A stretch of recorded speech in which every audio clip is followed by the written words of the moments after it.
Good morning, students. My name Dheeraj Sharma, science teacher, Government Senior Secondary School, Panoki, Kapurthala. Students, ਅਸੀਂ class 10th ਦਾ ਪਹਿਲਾ chapter science ਵਿਸ਼ੇ ਨਾਲ ਸੰਬੰਧਿਤ chemical reactions and equations ਰਸਾਇਣਿਕ ਕਿਰਿਆਵਾਂ ਅਤੇ ਸਮੀਕਰਨ ਪੜ੍ਹਦੇ ਪਏ ਸੀ। ਉਸ ਦਾ ਅਸੀਂ ਪਹਿਲਾ ਪਾਰਟ ਬੱਚਿਓ ਪੜ੍ਹ ਚੁੱਕੇ ਹਾਂ। ਅੱਜ ਅਸੀਂ ਪਾਰਟ ਦੂਸਰਾ ਪੜ੍ਹਨਾ ਹੈਗਾ ਆ। ਅਸੀਂ ਬੱਚਿਓ ਕੱਲ ਪਾਰਟ ਦੇ ਵਿੱਚ ਕੈਮੀਕਲ ਚੇਂਜਸ ਦੇ ਬਾਰੇ ਗੱਲ ਕੀਤੀ ਸੀ, ਜਿਵੇਂ ਕਿ ਮਿਲਕ ਚੇਂਜ ਹੁੰਦਾ ਪਿਆ, curd digestion of food is also a chemical change, photosynthesis in plants is also a chemical change. ਇਹ ਕੁਝ ਆਪਾਂ ਕੈਮੀਕਲ ਚੇਂਜ ਕਰਨ ਤੋਂ ਬਾਅਦ ਫਿਰ ਕੈਮੀਕਲ ਰਿਐਕਸ਼ਨਸ ਦੇਖੀਆਂ ਸੀਗੀਆਂ। ਕੈਮੀਕਲ ਰਿਐਕਸ਼ਨ ਦੇ ਵਿੱਚ ਕੈਮੀਕਲ ਫਾਰਮੂਲੇ ਕਿੱਦਾਂ ਬਣਾਏ ਜਾਂਦੇ ਆ ਉਹ ਦੇਖੇ ਸੀਗੇ।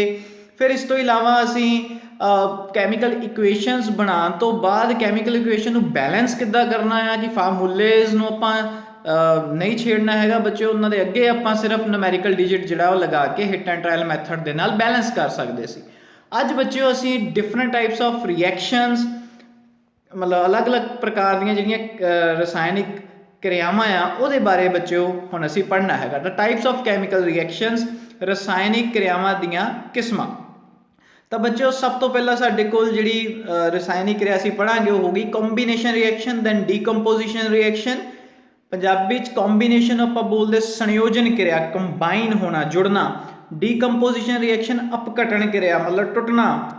ਨੰਬਰ ਤੀਸਰੇ ਤੇ ਐਕਸੋਥਰਮਿਕ ਜਾਂ ਐਂਡੋਥਰਮਿਕ। ਐਕਸੋ ਕੱਲ ਵੀ ਆਪਾਂ ਗੱਲ ਕੀਤੀ ਸੀ ਕਿ ਐਕਸੋ ਮਤਲਬ ਤਾਪ ਨਿਕਾਸੀ ਕਿਰਿਆ, ਐਗਜ਼ਿਟ।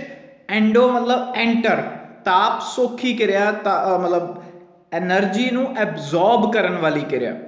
ਦੈਨ ਡਿਸਪਲੇਸਮੈਂਟ ਰਿਐਕਸ਼ਨ, ਜਿਹਨੂੰ ਆਪਾਂ ਵਿਸਥਾਪਨ ਕਿਰਿਆ ਵੀ ਬੋਲਦੇ ਹਾਂ। ਪੰਜਵਾਂ ਡਬਲ ਡਿਸਪਲੇਸਮੈਂਟ ਰਿਐਕਸ਼ਨ ਜਾਂ ਦੋਹਰਾ ਵਿਸਥਾਪਨ ਕਿਰਿਆ।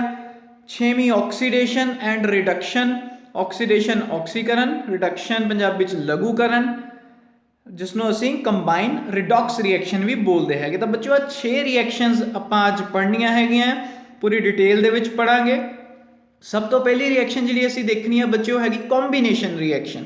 ਤਾਂ ਇੱਥੇ ਤੁਸੀਂ ਦੇਖ ਸਕਦੇ ਆ ਕੰਬੀਨੇਸ਼ਨ ਰਿਐਕਸ਼ਨ ਉਹ ਰਿਐਕਸ਼ਨ ਆ ਬੱਚਿਓ ਜਦੋਂ ਦੋ ਜਾਂ ਦੋ ਤੋਂ ਵੱਧ ਅਭਿਕਾਰਕ ਮਤਲਬ ਰਿਐਕਟੈਂਟਸ ਕਿਰਿਆ ਕਰਕੇ ਜਾਂ ਜੁੜ ਕੇ ਇੱਕ ਉਤਪਾਦ ਬਣਾਉਣ, ਉਸ ਕਿਰਿਆ ਨੂੰ ਅਸੀਂ ਸੰਯੋਜਨ ਕਿਰਿਆ ਜਾਂ ਕੰਬੀਨੇਸ਼ਨ ਰਿਐਕਸ਼ਨ ਬੋਲਦੇ ਹੈਗੇ। ਮਤਲਬ ਅਭਿਕਾਰਕ ਦੋ ਜਾਂ ਦੋ ਤੋਂ ਵੱਧ ਹੋ ਸਕਦੇ ਆ, ਲੇਕਿਨ ਜਿਹੜਾ ਪ੍ਰੋਡਕਟ ਬਣੂਗਾ, ਜਿਹੜਾ ਉਤਪਾਦ ਬਣੂਗਾ ਉਹ ਸਿਰਫ ਇੱਕ ਹੀ ਬਣਨਾ ਚਾਹੀਦਾ। ਇੱਥੇ ਜਿਵੇਂ ਕਿ ਉਦਾਹਰਨ ਵੀ ਤੁਸੀਂ ਦੇਖ ਸਕਦੇ ਹੋ, A ਜਮਾ B, ਇਹ A ਤੇ B ਦੋ ਅਭਿਕਾਰਕ ਨੇ ਜੋ ਕਿ ਰਿਐਕਟ ਕੀਤੇ ਆ ਤੇ C ਬਣ ਗਿਆ। ਤਾਂ ਅਭਿਕਾਰਕ ਰਿਐਕਟ ਕਰਕੇ ਇੱਕ ਪ੍ਰੋਡਕਟ ਜਦੋਂ ਬਣਦਾ ਹੋਵੇ, ਇੱਕ ਉਤਪਾਦ ਬਣਦਾ ਹੋਵੇ, ਅਜਿਹੀ ਰਿਐਕਸ਼ਨ ਨੂੰ ਅਸੀਂ ਕੰਬੀਨੇਸ਼ਨ ਰਿਐਕਸ਼ਨ ਜਾਂ ਸੰਯੋਜਨ ਕਿਰਿਆ ਆਖਦੇ ਹਾਂ। ਇਹਦੀ ਹੋਰ ਉਦਾਹਰਨ ਜਿਵੇਂ ਕਿ ਅਸੀਂ ਕੱਲ ਵੀ ਦੇਖੀ ਸੀ, N2 + H2 gives you NH3, nitrogen gas plus hydrogen gas gives you ammonia. ਇਹ ਆਪਾਂ ਪੜ੍ਹਿਆ ਸੀ। ਹੁਣ ਤੁਸੀਂ ਬੱਚੋ ਦੇਖ ਸਕਦੇ ਹੋ ਇੱਥੇ ਕਿ ਦੋ ਅਭਿਕਾਰਕ ਜਿਹੜੇ ਹੈਗੇ ਉਹ ਇੱਥੇ ਹੈਗਾ ਨਾਈਟ੍ਰੋਜਨ ਗੈਸ ਤੇ ਹਾਈਡਰੋਜਨ ਗੈਸ, ਤੇ ਉਤਪਾਦ ਜਿਹੜਾ ਬਣਦਾ ਪਿਆ ਉਹ ਕੱਲਾ ਇੱਕ ਬਣਦਾ ਪਿਆ ਜਿਹਦਾ ਨਾਂ ਹੈਗਾ ਅਮੋਨੀਆ। ਇਹ ਜਦੋਂ ਰਿਐਕਸ਼ਨ ਆਪਾਂ ਬੈਲੈਂਸ ਕਰ ਲੈਂਦੇ ਸੀਗੇ ਤਾਂ ਕੁਛ ਇਸ ਪ੍ਰਕਾਰ ਦੀ ਹੋ ਜਾਂਦੀ ਸੀ, N2 + 3H2 gives you 2NH3। ਤਾਂ ਇਹਦੇ ਵਿੱਚ ਕਿਉਂਕਿ ਪ੍ਰੋਡਕਟ ਇੱਕ ਬਣਦਾ ਪਿਆ, ਜਿਹੜੇ ਰਿਐਕਟੈਂਟ ਸੀਗੇ ਉਹ ਦੋ ਸੀਗੇ, ਸੋ ਦੋ ਜਾਂ ਦੋ ਤੋਂ ਵੱਧ ਰਿਐਕਟੈਂਟ ਜਦੋਂ ਰਿਐਕਟ ਕਰਦੇ ਆ, ਅਭਿਕਾਰਕ ਕਿਰਿਆ ਕਰਦੇ ਆ ਤੇ ਇੱਕ ਹੀ ਉਤਪਾਦ ਬਣਾਉਣ, ਉਸ ਨੂੰ ਅਸੀਂ ਉਸ ਕਿਰਿਆ ਨੂੰ ਅਸੀਂ ਸੰਯੋਜਨ ਕਿਰਿਆ ਕਹਿੰਦੇ ਹੈਗੇ ਆ। ਇੱਧਰਲੇ ਪਾਸੇ ਅਭਿਕਾਰਕ ਤੇ ਇੱਧਰਲੇ ਪਾਸੇ ਉਤਪਾਦ। ਉਤਪਾਦ ਤੁਸੀਂ ਦੇਖ ਸਕਦੇ ਹੋ ਬੱਚਿਓ ਸਿਰਫ ਇੱਕ ਹੀ ਆ, ਅਮੋਨੀਆ। ਹੋਰ ਆਪਾਂ ਉਦਾਹਰਨ ਦੇਖੀਏ ਕੰਬੀਨੇਸ਼ਨ ਰਿਐਕਸ਼ਨ ਦੀ, ਸੰਯੋਜਨ ਕਿਰਿਆ ਦੀ। ਤਾਂ ਇਹ ਤਾਂ ਤੁਸੀਂ ਪੜ੍ਹ ਚੁੱਕੇ ਹੋ ਕਿ ਜਦੋਂ ਦੋ ਜਾਂ ਦੋ ਤੋਂ ਵੱਧ ਅਭਿਕਾਰਕ ਕਿਰਿਆ ਕਰਕੇ ਜੁੜ ਕੇ ਇੱਕ ਉਤਪਾਦ ਬਣਾਉਣ, ਉਸ ਕਿਰਿਆ ਨੂੰ ਅਸੀਂ ਸੰਯੋਜਨ ਕਿਰਿਆ ਜਾਂ ਕੰਬੀਨੇਸ਼ਨ ਰਿਐਕਸ਼ਨ ਬੱਚਿਓ ਬੋਲਦੇ ਹਾਂ। ਜਿਵੇਂ ਕਿ magnesium plus oxygen gives you magnesium oxide. ਕੱਲ ਵੀ ਆਪਾਂ ਇਹਦੇ ਬਾਰੇ ਚਰਚਾ ਵੀ ਕੀਤੀ ਸੀ। Magnesium plus oxygen gas gives you magnesium oxide. 2Mg + O2 gives you 2MgO। ਇੱਥੇ ਵੀ ਤੁਸੀਂ ਦੇਖ ਸਕਦੇ ਹੋ ਅਭਿਕਾਰਕ ਜਿਹੜੇ ਆ ਬੱਚਿਓ ਜਾਂ ਰਿਐਕਟੈਂਟ ਤੁਹਾਡੇ ਕੋਲ ਦੋ ਨੇ, ਮੈਗਨੀਸ਼ੀਅਮ ਤੇ ਆਕਸੀਜਨ, ਤੇ ਪ੍ਰੋਡਕਟ ਜਿਹੜਾ ਬਣਦਾ ਪਿਆ ਉਹ ਸਿਰਫ ਇੱਕ ਹੀ ਬਣਦਾ ਪਿਆ, ਉਹਦਾ ਨਾਂ ਹੈਗਾ ਬੱਚਿਓ ਮੈਗਨੀਸ਼ੀਅਮ ਆਕਸਾਈਡ। ਮੈਨੂੰ ਉਮੀਦ ਆ ਬੱਚਿਓ ਤੁਹਾਨੂੰ ਕੰਬੀਨੇਸ਼ਨ ਰਿਐਕਸ਼ਨ ਕੀ ਹੁੰਦੀ ਹੈ ਸਮਝ ਲੱਗ ਗਈ ਹੋਵੇਗੀ। ਕੰਬੀਨੇਸ਼ਨ ਰਿਐਕਸ਼ਨ ਸ਼ਬਦ ਬੱਚਿਓ ਸੁਣੋ, ਕੰਬਾਈਨ ਮਤਲਬ ਦੋ ਜਾਂ ਦੋ ਤੋਂ ਵੱਧ ਚੀਜ਼ਾਂ ਜਦੋਂ ਜੁੜ ਜਾਂਦੀਆਂ ਜਾਂ ਕੰਬਾਈਨ ਹੋ ਜਾਂਦੀਆਂ ਤੇ ਇੱਕ ਹੀ ਉਤਪਾਦ ਬਣੇ, ਇੱਕ ਹੀ ਚੀਜ਼ ਬਣੇ। ਨੈਕਸਟ ਬੱਚਿਓ ਅਸੀਂ ਇਹਦੀ ਹੋਰ ਉਦਾਹਰਨ ਦੇਖਣ ਵਾਲੇ ਹਾਂ, ਜਿਵੇਂ ਕਿ ਬਰਨਿੰਗ ਆਫ ਕੋਲ। ਕੋਇਲੇ ਦੇ ਵਿੱਚ ਜ਼ਿਆਦਾਤਰ ਬੱਚਿਓ ਕਾਰਬਨ ਹੀ ਹੁੰਦੀ ਹੈ ਤੇ कल भी दस चुके सीगे कि जो भी किसी चीज़ ਨੂੰ ਅੱਗ ਲਗਾਉਂਦੇ ਆ ਤਾਂ ਆਕਸੀਜਨ ਜਿਹੜਾ ਆ ਉਹ ਆਕਸੀਜਨ ਗੈਸ ਜਿਹੜੀ ਆ ਉਹ ਸਪੋਰਟਰ ਆਫ ਦਾ ਕੰਬਸ਼ਨ, ਬਿਨਾਂ ਆਕਸੀਜਨ ਗੈਸ ਦੀ ਮੌਜੂਦਗੀ ਵਿੱਚ ਤੁਸੀਂ 8ਵੀਂ ਕਲਾਸ 'ਚ ਕਿਰਿਆ ਵੀ ਕੀਤੀ ਹੋਈ ਆ ਕਿ ਅੱਗ ਜਿਹੜੀ ਆ ਉਹ ਨਹੀਂ ਲੱਗ ਸਕਦੀ। ਆਕਸੀਜਨ ਗੈਸ ਹੋਊਗੀ ਤਾਂ ਹੀ ਕਿਸੇ ਸਬਸਟੈਂਸ ਨੂੰ ਅੱਗ ਲੱਗਣੀ ਹੈ। ਤਾਂ ਇਸੇ ਕਰਕੇ C+O2 ਜਦੋਂ ਦੋਨੋਂ ਚੀਜ਼ਾਂ ਰਿਐਕਟ ਕਰਦੀਆਂ ਤਾਂ CO2 ਕਾਰਬਨ ਡਾਈਆਕਸਾਈਡ ਗੈਸ ਬਣਦੀ ਹੈ। ਇੱਥੇ S ਦਾ ਮਤਲਬ ਸੋਲਿਡ, G ਦਾ ਮਤਲਬ ਗੈਸ। दूसरी जी example of formation of water from H2 and O2, जो हाइड्रोजन गैस तो ऑक्सीजन गैस दोनों कंबाइन करन मतलब जुड़ जान या रिएक्ट करन तो वाटर बनता। तो प्रोडक्ट देखो बच्चों एक एक ही बन रहा, रिएक्टेंट जिहड़े सीगे दो या दो तो वध हो सकते हैं। तो अजिही क्रिया नूं असीं कंबीनेशन रिएक्शन बोलते हैं। In a simple language we can say that when two or more substances, elements or compounds combine to form a single product, the reactions are called combination reaction। ਤਾਂ ਆਪਾਂ ਚਾਰ ਉਦਾਹਰਨਾਂ ਕਰ ਲਈਆਂ, ਇਹਨੂੰ ਬੱਚੇ ਤੁਸੀਂ ਯਾਦ ਰੱਖਣਾ। ਹੁਣ ਆ ਤੁਸੀਂ ਦੇਖ ਸਕਦੇ ਹੋ 2H2 + O2 ਇਹ ਰਿਐਕਟੈਂਟ ਆ ਤੇ H2O ਜਿਹੜਾ ਬਣਿਆ ਉਹ ਪ੍ਰੋਡਕਟ ਬਣਿਆ, ਸਿਰਫ ਇੱਕ ਹੀ ਪ੍ਰੋਡਕਟ ਆ ਵਾਟਰ, ਕੋਈ ਹੋਰ ਪ੍ਰੋਡਕਟ ਨਾਲ ਨਹੀਂ ਬਣਦਾ ਪਿਆ। ਤਾਂ ਅਜਿਹੀ ਰਿਐਕਸ਼ਨ ਨੂੰ ਅਸੀਂ ਕੰਬੀਨੇਸ਼ਨ ਰਿਐਕਸ਼ਨ ਬੋਲਦੇ ਹੈਗੇ। बच्चों कंबीनेशन रिएक्शन जिहड़ियां होंदियां ना, ज़्यादातर सारियां कंबीनेशन रिएक्शन नहीं पर ज़्यादातर कंबीनेशन रिएक्शन जिहड़ियां होंदियां वो एक्सोथर्मिक रिएक्शन होंदियां। एक्सो का मतलब है बच्चों बाहर निकलना, एग्जिट। थर्म का मतलब ताप सीगा, लेकिन आपां इत्थे एनर्जी लैके चलांगे।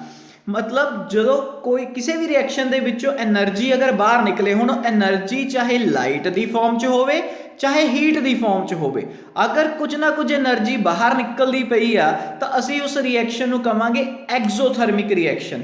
हुण बच्चों जो असी कार्बन नूं अग लगावांगे, कोयले नूं अग लगाने आ, तुहानूं पता उहदे विचों ताप ऊर्जा भी निकलती है ते प्रकाशी ऊर्जा मतलब लाइट एनर्जी भी निकलती है ते बिल्कुल बच्चों लाइट के नाल नाल हीट एनर्जी भी निकलती है। तो इस करके जी बर्निंग ऑफ कोल आ वो कंबीनेशन रिएक्शन के नाल नाल एक एक्सोथर्मिक रिएक्शन भी है। ये बारे भी आप अगे चर्चा करना ही है। हुण more example of combination reaction and exothermic reaction, संयोजन क्रिया ते ताप निकासी क्रिया, जिद्दां कि CaO quick lime calcium oxide plus water, जो आप चूने नूं बच्चों पानी दे विच पा रहे हैं तो कैल्शियम हाइड्रोक्साइड तो बनता, पर ये नाल नाल एक लार्ज अमाउंट ऑफ हीट ताप ऊर्जा बहुत बनती है। इत्थे तुसीं देखोगे भी क्रिया भी तुहानूं दिखाई जाऊगी। तो CaO जिन्हों पंजाबी च असीं अणबुझिया चूना या फिर कैल्शियम ऑक्साइड बोलते हैं, तो CaOH जिन्हों slaked lime, lime water, calcium hydroxide English दे विच, ते पंजाबी च इसनूं बुझिया होया चूना बोलते हैं बच्चों। तो हुण बच्चों क्योंकि प्रोडक्ट तो एक ही बनया लेकिन रिएक्टेंट साडे कोल दो सी, प्रोडक्ट एक तो ये जिहड़ी रिएक्शन है कंबीनेशन रिएक्शन के नाल नाल, क्योंकि ये विचों हीट भी बहुत ज़्यादा मात्रा में निकलती पई आ, एक कंबीनेशन के नाल नाल एक्सोथर्मिक रिएक्शन भी है। एक्सो का मतलब बाहर निकलना, एग्जिट। थर्म का मतलब वैसे तो थर्म का मतलब होंदा हीट, पर इत्थे आपां लैके चलना कोई भी किसी भी तरह की कोई एनर्जी अगर बाहर निकलती हो, चाहे वो एनर्जी हीट की फॉर्म च होवे चाहे वो एनर्जी जिहड़ी है लाइट की फॉर्म च होवे। तो हीट एनर्जी अगर बाहर निकलती पई तो यह रिएक्शन कंबीनेशन भी है प्लस एक्सोथर्मिक रिएक्शन भी है। इत्थे तुहाडी किताब विच भी बच्चों ये पिक्चर बनी हुई है कि जो असीं कैल्शियम ऑक्साइड नूं पानी दे विच पाईए तो फिर मतलब इदा बीकर अगर साडे कोल हैगा तो बीकर नूं इदा बाहरों हत्थ लगाईए तो बीकर पूरा गर्म हो जाएगा, क्योंकि काफ़ी ज़्यादा मात्रा दे विच जिहड़ी गर्मी आ वो बाहर निकलती पई है। तो एक्सोथर्मिक रिएक्शन वो रिएक्शन होंदी है या ताप निकासी क्रिया, ताप मतलब बच्चों हीट, निकासी मतलब बाहर निकलना। तो वो रसायनिक क्रिया जिस विच उत्पाद तां बनन पर उत्पादां दे बनन दे नाल नाल ताप ऊर्जा भी पैदा होवे या किसी भी तरह की कोई ऊर्जा पैदा होवे, अजिही रिएक्शन नूं असीं एक्सोथर्मिक रिएक्शन या ताप निकासी क्रिया बच्चों बोलते हैं। इत्थे तुसीं हुण ताप निकासी क्रिया ही देखण वाले हैं कैल्शियम ऑक्साइड की। तो इत्थे तुसीं देख सकते हो कि कैल्शियम ऑक्साइड आ चूने दे विच जदों असीं पानी पावांगे बच्चों, क्विक लाइम दे विच जदों असीं पानी पाया तो तुसीं देखोगे किद्दां भाफ बाहर निकलदी पई। तो देखो भाफ कितनी ज़्यादा जिहड़ी आ वो बाहर निकलदी पई हैगी, जिहदे नाल आपां कह सकते हैं कि एक ताप निकासी क्रिया। असीं पानी साइड ते भी पाने पे हैं ताकि वो जिहड़ा चूने दे आह मिक्सचर आ वो ठंडा रहे, ज़्यादा गर्म ना हो। तुसीं देख सकते हो कितना ज़्यादा उह चों जिहड़ी हैगी है ताप जिहड़ा वो निकलदा पिया हैगा। तुसीं इत्थे देख सकते हो बच्चों काफ़ी ज़्यादा मात्रा दे विच जिहड़ा ताप आ ਉਹ ਬਣਦਾ ਪਿਆ। ਤਾਂ ਜਿਹੜੀ ਬਾਅਦ 'ਚ ਚੀਜ਼ ਬਣੀ ਉਹ ਕੈਲਸ਼ੀਅਮ ਹਾਈਡਰੋਕਸਾਈਡ ਬਣੀ। ਪਰ ਤੁਸੀਂ ਇੱਥੇ ਹੁਣ ਆਹ ਬਰਤਨ ਦਾ ਹਾਲ ਦੇਖ ਸਕਦੇ ਹੋ। Even inside of a cold water bath the plastic melts in some places. ਦੇ ਜਿਹੜਾ ਪਲਾਸਟਿਕ ਦੇ ਵਿੱਚ ਆਪਾਂ ਚੂਨਾ ਪਾਇਆ ਸੀ ਉਹ ਪਲਾਸਟਿਕ ਵੀ ਦੇਖੋ ਤੁਸੀਂ ਪਿਘਲ ਗਿਆ ਹੈਗਾ। ਤਾਂ ਇਸ ਐਕਸਪੈਰੀਮੈਂਟ ਨੂੰ ਬੱਚਿਓ ਬਹੁਤ ਧਿਆਨ ਦੇ ਨਾਲ ਕਰਨਾ ਹੈ, ਅਧਿਆਪਕ ਦੀ ਮੌਜੂਦਗੀ ਦੇ ਵਿੱਚ ਕਰਨਾ ਆ। ਤਾਂ ਇਸ ਰਿਐਕਸ਼ਨ ਦੇ ਵਿੱਚ ਆਪਾਂ ਕੀ ਦੇਖਿਆ ਕਿ ਕੈਲਸ਼ੀਅਮ ਆਕਸਾਈਡ, ਉਹੀ ਜਿਹੜੀ ਰਿਐਕਸ਼ਨ ਤੁਸੀਂ ਪਹਿਲਾਂ ਵੀ ਦੇਖ ਚੁੱਕੇ, ਕੈਲਸ਼ੀਅਮ ਆਕਸਾਈਡ ਦੇ ਵਿੱਚ ਜਦੋਂ ਅਸੀਂ ਪਾਣੀ ਪਾਉਂਦੇ ਆ ਤਾਂ ਉਹ ਕੈਲਸ਼ੀਅਮ ਹਾਈਡਰੋਕਸਾਈਡ ਬੁਝਿਆ ਹੋਇਆ ਚੂਨਾ ਦੇ ਨਾਲ ਨਾਲ ਹੀਟ ਮਤਲਬ ਲਾਰਜ ਅਮਾਊਂਟ ਆਫ ਜਿਹੜੀ ਐਨਰਜੀ ਆ, ਹੀਟ ਐਨਰਜੀ, ਉਹ ਪੈਦਾ ਹੁੰਦੀ ਹੈ। ਤਾਂ ਅਜਿਹੀ ਰਿਐਕਸ਼ਨ ਨੂੰ ਅਸੀਂ ਐਗਜ਼ੋਥਰਮਿਕ ਜਾਂ ਤਾਪ ਨਿਕਾਸੀ ਕਿਰਿਆ ਬੋਲਦੇ ਹਾਂ, ਜਿਹਦੇ ਵਿੱਚ ਉਤਪਾਦ ਤਾਂ ਬਣਨ ਪਰ ਉਤਪਾਦ ਦੇ ਬਣਨ ਦੇ ਨਾਲ ਨਾਲ ਤਾਪ ਊਰਜਾ ਵੀ ਪੈਦਾ ਹੁੰਦੀ ਪਈ, ਉਹ ਐਗਜ਼ੋਥਰਮਿਕ। ਇਹ ਜਿਹੜੀ ਐਗਜ਼ਾਮਪਲ ਹੈਗੀ ਇਹ ਐਗਜ਼ੋਥਰਮਿਕ ਦੇ ਨਾਲ ਨਾਲ ਕੰਬੀਨੇਸ਼ਨ ਰਿਐਕਸ਼ਨ ਵੀ ਹੈਗੀ, ਕਿਉਂਕਿ ਇਹ 'ਚ ਪ੍ਰੋਡਕਟ ਸਿਰਫ ਇੱਕ ਬਣਦਾ ਪਿਆ।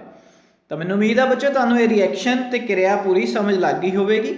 ਨੈਕਸਟ ਬੱਚਿਓ ਅਸੀਂ ਅਗਰ ਅੱਗੇ ਦੇਖੀਏ ਤਾਂ ਐਗਜ਼ਾਮਪਲ ਆਫ ਐਗਜ਼ੋਥਰਮਿਕ ਰਿਐਕਸ਼ਨ, ਤਾਪ ਨਿਕਾਸੀ ਕਿਰਿਆਵਾਂ ਦੀਆਂ ਹੋਰ ਉਦਾਹਰਣ ਅਸੀਂ ਦੇਖਣ ਵਾਲੇ ਹਾਂ।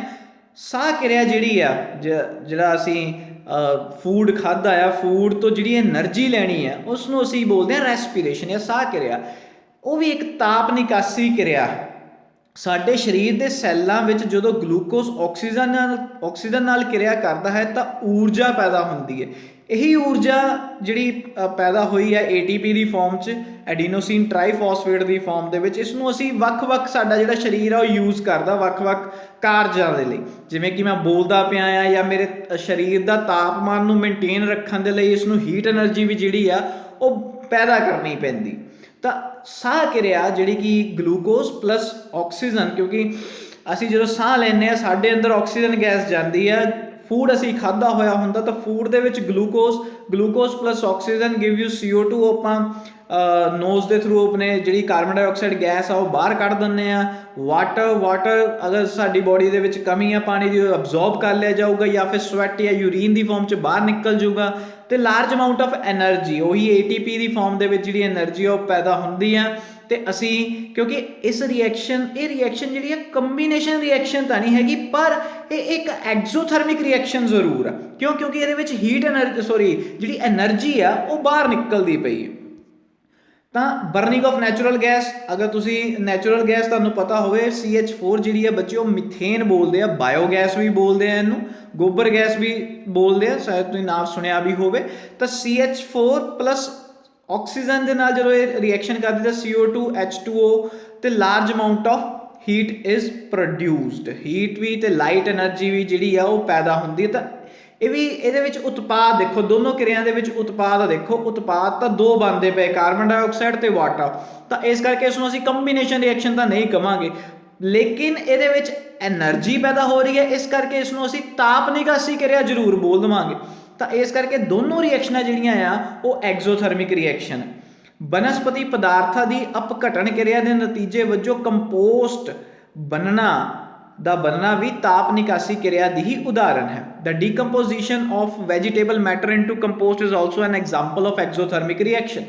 ਹੁਣ ਬੱਚਿਓ ਜਿਹੜੇ ਸਾਡੇ ਸਬਜ਼ੀਆਂ ਦੀ ਰਹਿੰਦ ਖੂੰਹਦ ਆ, ਫਲ ਦੇ ਜਿਹੜੇ ਛਿੱਲੜ ਵਗੈਰਾ ਉਹ ਤੁਹਾਨੂੰ ਪਤਾ ਅਸੀਂ ਉਹ ਖੱਡਾ ਖੋਦ ਕੇ ਉਹਦੇ ਵਿੱਚ ਕੰਪੋਸਟਿੰਗ ਦੇ ਲਈ, ਵਰਮੀ ਕੰਪੋਸਟ ਉਹਦੇ ਵਿੱਚ ਗੰਡੋਏ ਵੀ ਜਾਂ ਅਰਥਮੋਮ ਵੀ ਛੱਡ ਦਈਏ ਤਾਂ ਹੌਲੀ ਹੌਲੀ ਉਹਦਾ ਅਪਘਟਨ ਕਿਰਿਆ ਹੋ ਜਾਂਦੀ ਹੈ ਤੇ ਉਹਦਾ ਕੰਪੋਸਟ ਬਣ ਜਾਂਦਾ, ਮੱਲੜ ਬਣ ਜਾਂਦਾ, ਜਿਹਦੇ ਨਾਲ ਸਾਡੀ ਮਿੱਟੀ ਦੀ ਜਿਹੜੀ ਉਪਜਾਊ ਸ਼ਕਤੀ ਆ ਉਹ ਹੋਰ ਜ਼ਿਆਦਾ ਵੱਧ ਜਾਂਦੀ ਹੈ। ਤਾਂ ਉਹ ਵੀ ਜਿਹੜੀ ਕਿਰਿਆ ਆ ਉਹ ਵੀ ਇੱਕ ਤਾਪ ਨਿਕਾਸੀ ਕਿਰਿਆ, ਉਹ 'ਚੋਂ ਵੀ ਜਿਹੜਾ ਹੀਟ ਐਨਰਜੀ ਆ ਉਹ ਪੈਦਾ ਹੁੰਦੀ ਹੋਏਗੀ ਬੱਚਿਓ। ਤਾਂ ਇਹ ਕੁਝ ਉਦਾਹਰਨਾਂ ਸੀਗੀਆਂ ਜੋ ਤੁਹਾਡੀ ਬੁੱਕ ਦੇ ਵਿੱਚ ਵੀ ਦਿੱਤੀਆਂ ਹੋਈਆਂ ਐਗਜ਼ੋਥਰਮਿਕ ਰਿਐਕਸ਼ਨ ਦੀਆਂ ਤੇ ਕੰਬੀਨੇਸ਼ਨ ਰਿਐਕਸ਼ਨ ਦੀਆਂ।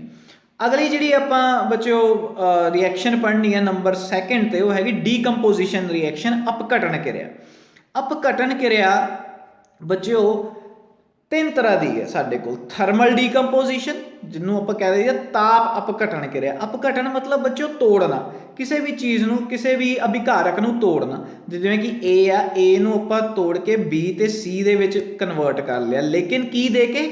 ਤਾਪ ਦੇ ਕੇ, ਕੋਈ ਨਾ ਕੋਈ ਊਰਜਾ ਜ਼ਰੂਰ ਦੇਣੀ ਪਊਗੀ। ਤਾਂ A converted to B plus C with the help of heat. ਤਾਂ ਅਜਿਹੀ ਰਿਐਕਸ਼ਨ ਨੂੰ ਅਸੀਂ ਥਰਮਲ ਡੀਕੰਪੋਜੀਸ਼ਨ ਜਾਂ ਤਾਪ ਅਪਘਟਨ ਕਿਰਿਆ ਕਹਿ ਦਿੰਦੇ ਹਾਂ।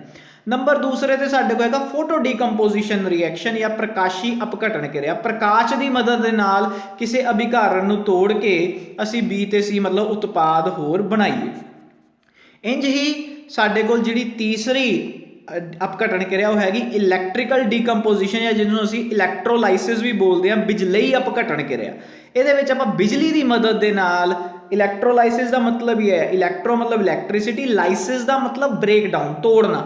ਤਾਂ ਬਿਜਲੀ ਦੀ ਮਦਦ ਦੇ ਨਾਲ ਜਿਹੜਾ ਸਾਡੇ ਕੋਲ ਇਹ ਰਿਐਕਟੈਂਟ ਆ ਉਹਨੂੰ ਤੋੜ ਕੇ B ਤੇ C ਪ੍ਰੋਡਕਟ ਜਿਹੜੇ ਆ ਉਹ ਬਣਾਉਣੇ। ਤਾਂ ਇਹਦੇ ਵਿੱਚ ਬੱਚੋ ਤੁਸੀਂ ਦੇਖ ਸਕਦੇ ਆ ਕਿ ਜਿਹੜਾ ਅਭਿਕਾਰਕ ਆ ਉਹ ਇੱਕ ਆ ਤੇ ਜਿਹੜੇ ਸਾਡੇ ਕੋਲ ਪ੍ਰੋਡਕਟ ਬਣਦੇ ਪਏ ਆ, ਉਤਪਾਦ ਬਣਦੇ ਪਏ ਉਹ ਦੋ ਜਾਂ ਦੋ ਨਾਲੋਂ ਜ਼ਿਆਦਾ ਹੋ ਸਕਦੇ ਆ। ਤਾਂ ਆਪਾਂ ਕਹਿ ਸਕਦੇ ਆ ਕਿ ਡੀਕੰਪੋਜੀਸ਼ਨ ਰਿਐਕਸ਼ਨ ਜਿਹੜੀ ਆ ਉਹ ਕੰਬੀਨੇਸ਼ਨ ਰਿਐਕਸ਼ਨ ਦਾ ਬਿਲਕੁਲ ਉਲਟਾ ਆ। ਕਿਉਂ? ਕਿਉਂਕਿ ਉਹਦੇ ਵਿੱਚ ਰਿਐਕਟੈਂਟ ਸਾਨੂੰ ਦੋ ਜਾਂ ਦੋ ਨਾਲੋਂ ਜ਼ਿਆਦਾ ਚਾਹੀਦੇ ਹੁੰਦੇ ਆ ਤੇ ਪ੍ਰੋਡਕਟ ਉੱਥੇ ਬਣਦਾ ਸੀਗਾ ਸਿਰਫ ਇੱਕ। ਇੱਥੇ ਰਿਐਕਟੈਂਟ ਸਾਨੂੰ ਇੱਕ ਚਾਹੀਦਾ ਆ ਤੇ ਪ੍ਰੋਡਕਟ ਇੱਥੇ ਬਣਨਗੇ ਦੋ ਜਾਂ ਦੋ ਨਾਲੋਂ ਜ਼ਿਆਦਾ। ਤਾਂ ਇਹ ਦੂਸਰੀ ਗੱਲ, ਕਿਉਂਕਿ ਇਹ ਸਾਰੀਆਂ ਆਪਾਂ ਜਿਹੜੀਆਂ ਰਿਐਕਸ਼ਨਾਂ ਕੀਤੀਆਂ, ਥਰਮਲ ਹੋ ਜਾਵੇ, ਚਾਹੇ ਫੋਟੋ ਹੋ ਜਾਵੇ, ਚਾਹੇ ਇਲੈਕਟ੍ਰਿਕ ਹੋ ਜਾਵੇ, ਅਸੀਂ ਕੁਝ ਨਾ ਕੁਝ ਊਰਜਾ ਦਿੱਤੀ ਹੈ, ਚਾਹੇ ਉਹ ਤਾਪ ਊਰਜਾ ਦੀ ਫਾਰਮ 'ਚ ਦਿੱਤੀ, ਚਾਹੇ ਲਾਈਟ ਦੀ, ਚਾਹੇ ਆਪਾਂ ਬਿਜਲੀ ਦੀ ਫਾਰਮ 'ਚ ਦਿੱਤੀ ਹੈ। ਕਿਉਂਕਿ ਅਸੀਂ ਊਰਜਾ ਦਿੱਤੀ ਹੈ ਇਸ ਕਿਰਿਆ ਨੂੰ ਕਰਾਉਣ ਦੇ ਲਈ, ਤਾਂ ਅਜਿਹੀ ਕਿਰਿਆ ਨੂੰ ਅਸੀਂ ਐਂਡੋਥਰਮਿਕ ਜਾਂ ਫਿਰ ਤਾਪ ਸੋਖੀ ਕਿਰਿਆ ਵੀ ਕਹਿੰਦੇ ਹਾਂ। ਤਾਂ ਡੀਕੰਪੋਜੀਸ਼ਨ ਕਿਰਿਆ ਹੈ ਕਿ ਜਿਸ ਕਿਰਿਆ ਵਿੱਚ ਇੱਕ ਅਭਿਕਾਰਕ ਦਾ ਅਪਘਟਨ ਕਰਕੇ ਦੋ ਜਾਂ ਦੋ ਤੋਂ ਵੱਧ ਉਤਪਾਦ ਪੈਦਾ ਹੋਣ, ਅਜਿਹੀ ਕਿਰਿਆ ਨੂੰ ਅਪਘਟਨ ਕਿਰਿਆ ਕਹਿੰਦੇ ਹਨ। ਹੁਣ ਅਪਘਟਨ ਕਿਰਿਆ ਜਿਹੜੀ ਹੁੰਦੀ ਹੈ ਬੱਚੇ, ਉਹ ਤਾਪ ਸੋਖੀ ਕਿਰਿਆ ਹੁੰਦੀ ਹੈ। ਤਾਪ ਸਿਰਫ ਇੱਥੇ ਹੀਟ ਹੀ ਨਹੀਂ ਹੈਗਾ, ਇੱਥੇ ਆਪਾਂ ਐਨਰਜੀ ਜਿਹੜੀ ਆ ਉਹ ਐਬਜ਼ੋਰਬ ਹੁੰਦੀ ਪਈ ਹੈ। ਐਨਰਜੀ ਤਿੰਨ ਤਰ੍ਹਾਂ ਦੀ ਇੱਥੇ ਆਪਾਂ ਦਿੰਨੇ ਪਏ ਆ, ਤਾਪ ਦੀ ਫਾਰਮ 'ਚ ਮਤਲਬ ਹੀਟ ਦੀ ਫਾਰਮ 'ਚ, ਲਾਈਟ ਦੀ ਫਾਰਮ 'ਚ ਵੀ ਤੇ ਬਿਜਲੀ ਦੀ ਫਾਰਮ 'ਚ। ਇਹ ਆਪਾਂ ਅੱਗੇ ਵੀ ਦੇਖਾਂਗੇ। ਜਿਸ ਕਿਰਿਆ ਵਿੱਚ ਊਰਜਾ ਦਾ ਸੋਖਣ ਹੋ ਕੇ ਕੋਈ ਅਭਿਕਾਰਕ ਟੁੱਟ ਕੇ ਦੋ ਜਾਂ ਦੋ ਤੋਂ ਵੱਧ ਉਤਪਾਦ ਬਣਾਵੇ, ਉਸ ਨੂੰ ਅਸੀਂ ਤਾਪ ਸੋਖੀ ਜਾਂ ਐਂਡੋਥਰਮਿਕ ਰਿਐਕਸ਼ਨ ਵੀ ਬੋਲਦੇ ਹਾਂ। ਤਾਪ ਨੂੰ ਜਿਹਨੇ ਸੋਖ ਲਿਆ, ਐਂਡੋਥਰਮਿਕ ਰਿਐਕਸ਼ਨ। ਨੈਕਸਟ ਬੱਚੋ ਅਸੀਂ ਦੇਖਦੇ ਥਰਮਲ ਡੀਕੰਪੋਜੀਸ਼ਨ। ਸਭ ਤੋਂ ਡੀਕੰਪੋਜੀਸ਼ਨ 'ਚ ਇਹ ਸਬ ਪਾਰਟ ਆ ਥਰਮਲ। ਥਰਮਲ ਮਤਲਬ ਤਾਪ ਦੀ ਮਦਦ ਦੇ ਨਾਲ ਕਿਸੇ ਅਭਿਕਾਰਕ ਨੂੰ ਤੋੜ ਕੇ ਉਤਪਾਦ ਬਣਾਉਣੇ। ਇੱਥੇ ਬੱਚੋ ਤੁਸੀਂ ਦੇਖ ਸਕਦੇ ਆ, ਆਪਾਂ ਵੀਡੀਓ ਵੀ ਦੇਖਾਂਗੇ। ਤਾਂ ਆਪਾਂ ਕਰਨ ਕੀ ਲੱਗੇ ਸੀ, ਲੈਡ ਨਾਈਟ੍ਰੇਟ ਨੂੰ PbNO3 ਟਵਾਈਸ, ਇਸ ਨੂੰ ਗਰਮ ਕਰਕੇ PbO ਬਣਾਏਗਾ ਲੈਡ ਆਕਸਾਈਡ, NO2 ਬਣੇਗਾ ਨਾਈਟ੍ਰੋਜਨ ਡਾਈਆਕਸਾਈਡ, ਜੋ ਕਿ ਭੂਰੇ ਰੰਗ ਦਾ ਬਰਾਊਨ ਫਿਊਮਸ ਨਿਕਲ, ਇੱਥੇ ਤੁਸੀਂ ਦੇਖ ਸਕਦੇ ਹੋ। ਇੱਥੇ ਆ ਜਿਹੜੇ ਬਰਾਊਨ ਰੰਗ ਦੇ ਫਿਊਮਸ ਨਿਕਲਦੇ ਪਏ, ਫਿਊਮਸ ਮਤਲਬ ਜਿਹੜੇ ਵੇਪਰ ਨਿਕਲਦੇ ਪਏ ਆ, ਉਹ NO2 ਗੈਸ ਦਾ ਹੀ ਹੈ। ਤੇ ਆਕਸੀਜਨ ਗੈਸ ਵੀ ਨਿਕਲੇਗੀ O2। ਇਹੀ ਹੁਣ ਆਪਾਂ ਵੀਡੀਓ ਦੇਖਣੀ ਹੈ। ਆਕਸੀਜਨ ਗੈਸ ਬੱਚੋ ਤੁਹਾਨੂੰ ਪਤਾ ਹੀ ਹੈ ਕਿ ਉਹ ਕੰਬਸ਼ਨ ਦਾ ਸਪੋਰਟਰ ਆ, ਅੱਗ ਲਗਾਉਣ 'ਚ ਉਹ ਹੈਲਪ ਕਰਦਾ। ਤਾਂ ਇੱਥੇ ਸਾਨੂੰ ਆਪਾਂ ਲੈਡ ਨਾਈਟ੍ਰੇਟ ਲਿਆ PbNO3 ਟਵਾਈਸ, ਇੱਦਾਂ ਸਾਡੇ ਕੋਲ